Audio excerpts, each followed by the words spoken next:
Well, hello again. Pastor Ray Barnett here with you, and I'm glad that you could be with me right here on the Oasis. And as always, I wish you a good morning, a good afternoon, or a good evening, depending on what time you're watching this broadcast.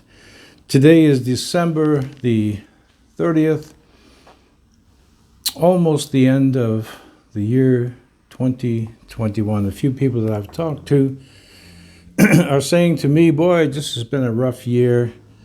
Glad when it will be over. And I think, and I mentioned this yesterday, I think one of the good things about a new year is that it becomes definitive. And you know when the year is ending, you know when a new year has begun, and it gives you a kind of a deadline and kind of a beginning. You know, some of you are setting goals. Some of you have plans. I always laugh when I'm in the gym because it'll get crowded right after Christmas. It'll get crowded for a week or two, and then it goes right back to normal. Anyway, the end of a year is a good thing for planning. It's a good time to say, I'm going to really start over. So, with this in mind, tomorrow being the last day of the year 2021, I'd like to talk to you about the game of life. Now, this here was not a Christmas present, just something that primarily my son and I do. And when I don't have anyone to play, I just play the computer. I lose a lot. Those bots never have a bad day. They don't have any emotions, and let's just say I try to stay with my pay grade, and then I do pretty well. If I go too high too fast, I don't do so well. And there's a lesson to begin today's study. Trying to go too far too fast is a definite mistake. It's a mistake in strength training. And it's a mistake when you're trying to conquer your nervous symptoms. We all want quick relief, but what I'm teaching you here on this channel is not guaranteeing you at all quick relief, but will guarantee you a permanent cure if you have the discipline to make that your goal, to stick with it, to be diligent about it, and honestly, you'll do just fine. So I remind you, especially the new subscribers, to stay with me for the entire broadcast. I keep it to 20 minutes, and you'll always get a whole lot more out of it if you stay with me to the end than if you turn it off and jump to another channel. And the other thing, too, I remind you is that these are little teachings that come in installments on a very, very big subject, very wide subject. All right, going too far too fast. As I say, I play this game, but because of my schedule, my lifestyle, and other considerations, I'm either playing my son, or I'm just playing by myself with a computer. Classic move, I like to play white a lot, and here's a classic move. We have king's pawn that goes to d4, or rather e4. So first move is on the opponent. I'm playing what we black here, it's onyx, but a classic book move would be this here. And the game is on. Now, one of the mistakes I've always made in chess, but in life as well, and you want to correct this for yourself, is I was so aggressive, which is basically how I've always approached life, just attack it, that I didn't always give consideration to putting my pieces in jeopardy. So I was going after the other pieces so vehemently, I never realized some of my key players, like the queen, was often in jeopardy, and I would lose. Same idea, going too far too fast, not thinking things through. This would be, by way of illustration, this would be your emotions. You're playing to win. You're so intent on getting the king in checkmate that you forget about the other pieces that have all these various angles to attack the pieces that you're using to attack the king. Emotions are like that. They are good. Emotions can be good, but emotions can also be very, very detrimental when you're being led by your emotions.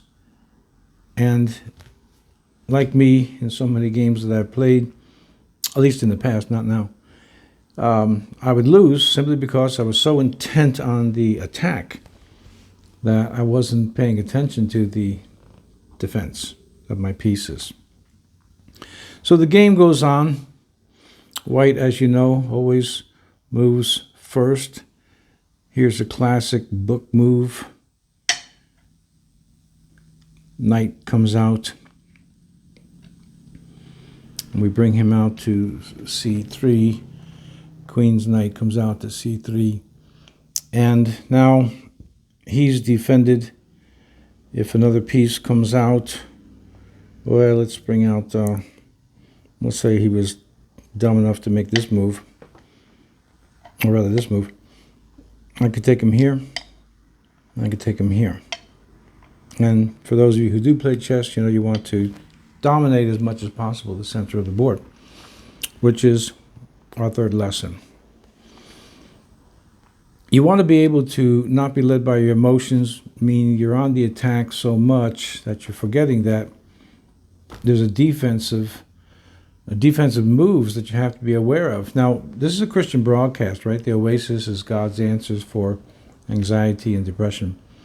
And you have to understand, if you are a professing Christian, that we are at war with principalities and powers. We are at war with Satan, demonic hosts, and so on. And whenever you make a move to make progress, there's going to be counter moves. In fact, almost everything in life, like Newton's law, for every action, there's an equal and opposite reaction. Well, life is that way. If you're trying to study something, for instance, on the internet, for every point, there's a counterpoint. For every statement, there's a counter-statement. You're enthused about something, and somebody over here is saying why it's no good, and you get the point. Just like Bach's writing and his composing of counterpoint, we have the same thing in life. If you're only paying attention to going forward and you're not aware of what we've talked about here before, the setback, meaning as you're making progress and everything's going great and you start thinking to yourself, wow, I really got this thing beat. I'm not going to have any more symptoms. Boom, all of a sudden symptoms return. And if you're not aware of that, and if you're not prepared for that, the setback could be quite substantial, meaning discouragement sets in. You say, I thought that this was all gone, and here I am back with these symptoms, whatever yours may be. So, third lesson, make sure that you're aware that as now I was playing white from the opposite side, all right, because that's the way the game goes. White always goes first. So if this board was switched around and I was playing white, then first move is mine, my opponent's going to make a move. And if we're equal in our playing, which thankfully between Jesus and Satan there's no match, okay, so greater is he that is in you than he that is in the world. But life in general has this back and forth. You make a move, and there's a move made against you. You make a move, and there's a strategy.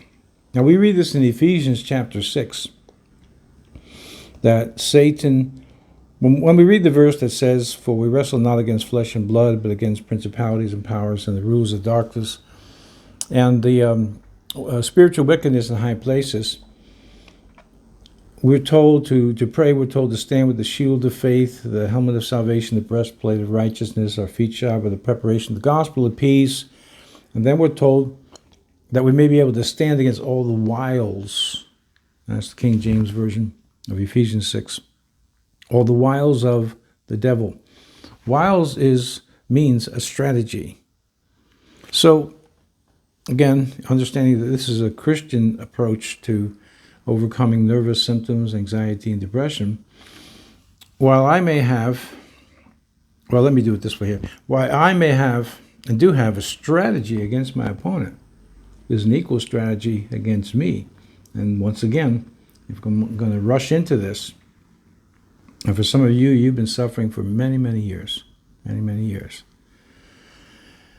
If I'm going to rush into this, I'm going to neglect that my opponent has a strategy against me. This is very, very key in discussing nervous symptoms, panic and fear, and anger, and anything else you could really think of.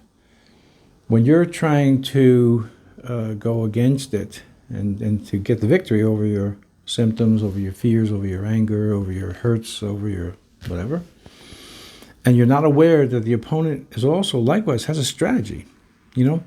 I mean, if you're a chess player,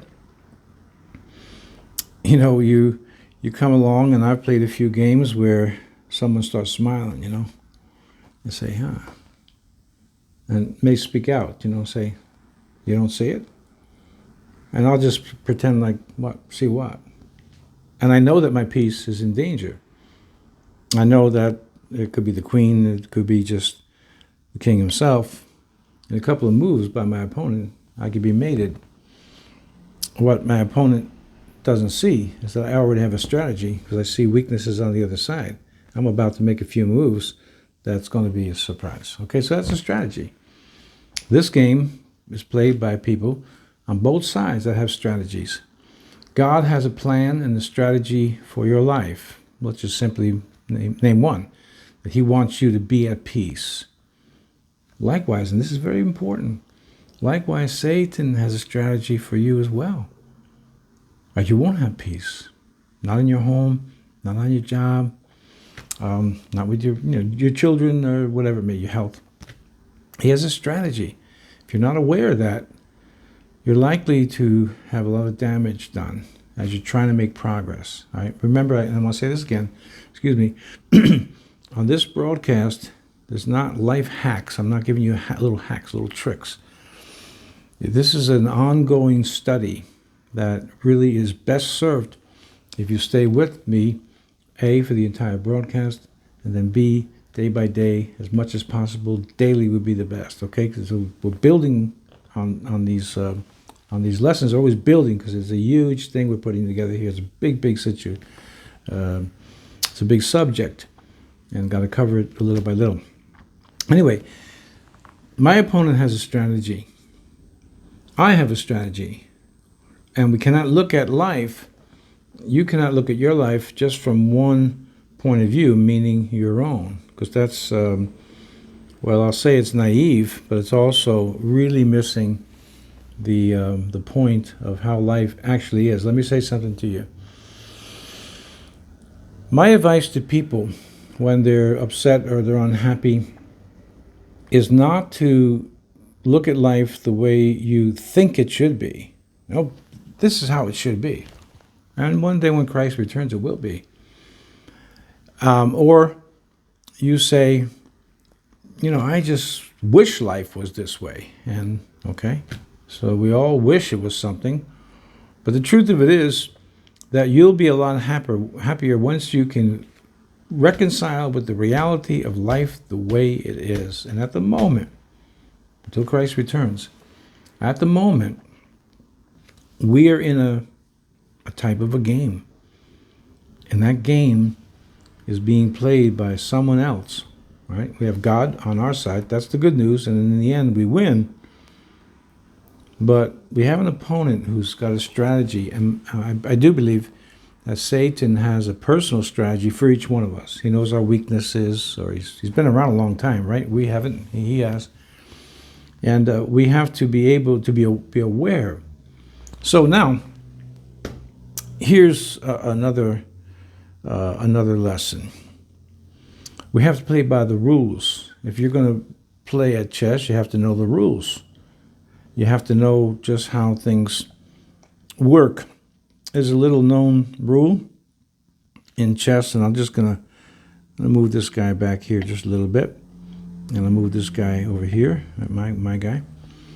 And so let's say your opponent, he decides to go up 2 spaces. You know, you're allowed to do that with a pawn, first move. And he may not be aware, or she, of the rule that is called in French, en passant. Because he didn't come here, which would have put him in jeopardy anyway. But if he decides to try to pass me, I'm allowed to take this piece and move there.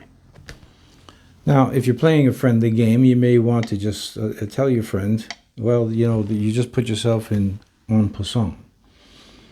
And they may not be aware of it, so you're playing a friendly game, and you give them a break. But if 2 people are out to really, really win, and you go like this, take their piece off the board, now that's yours, and you move your piece over here, your opponent's going to say, hey, what are you doing? You couldn't take, he was, you know, parallel with you. All right, then you're going to say, well, there's en passant. My friend, don't you know the rules of the game? Bring him back here. So you have to know the rules of life, and that's found in the Bible.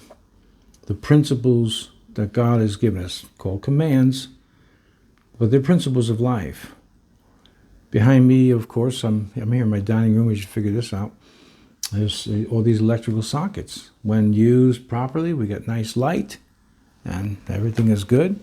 But you know, with all these little children we have running around here, almost 13 grandkids, and you put a plug in, you know, one of those plastic covers, you know, so they don't put their fingers in it, because then electricity is working against you. And this is precisely what we have when it comes to the Bible.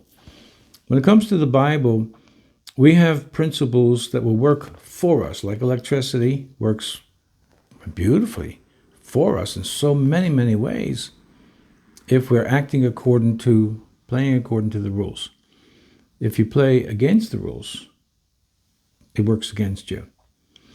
Some people, you know, I've been in the ministry now for, July will be 46 years. It's a long time.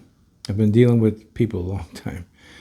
I've been with God a long time, with the Bible a long time. And there are some people who look at God and the Bible and the commands of Christ, and they grouse at them, they complain, you know what, I don't want to do this or whatever. But everything that God commands of us is, and keep this in mind, is always for our good. Always for our own good. And if you'll understand that today, you're going to make much better progress in some of these little principles I gave you today about life in Christ, about life in the Bible. One last thing. As you probably heard the saying, at the end of the game, they all go back in the box. This is why I laugh, and I say that not literally, but I laugh at some of this, the advice and the books that are written by people about success, whatever in the world that is. And, you know, how to make this and be a mover and a shaker. You keep this in mind. At the end of the game, they all go back in the box. But I think, though, it's nice to go have your pieces put back in the box knowing that you're a winner. As the Navy SEALs say, it pays to be a winner. And that's what you want to do with respect to your symptoms. I pray that you have goals for the new year, and I pray that you understand that this so-called game of life that we're playing, it's not a game, but it's like a game, that you be intent on winning it. So let me pray for you today that God will continue to help you at the end of this year, 2021, and at the beginning of next year, 2022. Father, touch all of my friends today and help them to have the peace of Christ. Give them wisdom and understanding in who you are and what you do, because you're good. Amen. All right, I'm glad that you were with me here today in my dining room. And Lord willing, I'll be with you here again tomorrow.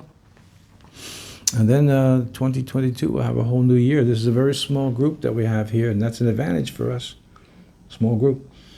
So I can listen to your comments, read your comments rather, take your prayer requests, and we can work together. So if you'd like to be part of us, just subscribe, hit the notification bell. I always appreciate the thumbs up. It goes a long way. And God willing, I'll be with you here tomorrow on the very last day of 2021. Until then, God bless you and give you all of his peace. See you tomorrow.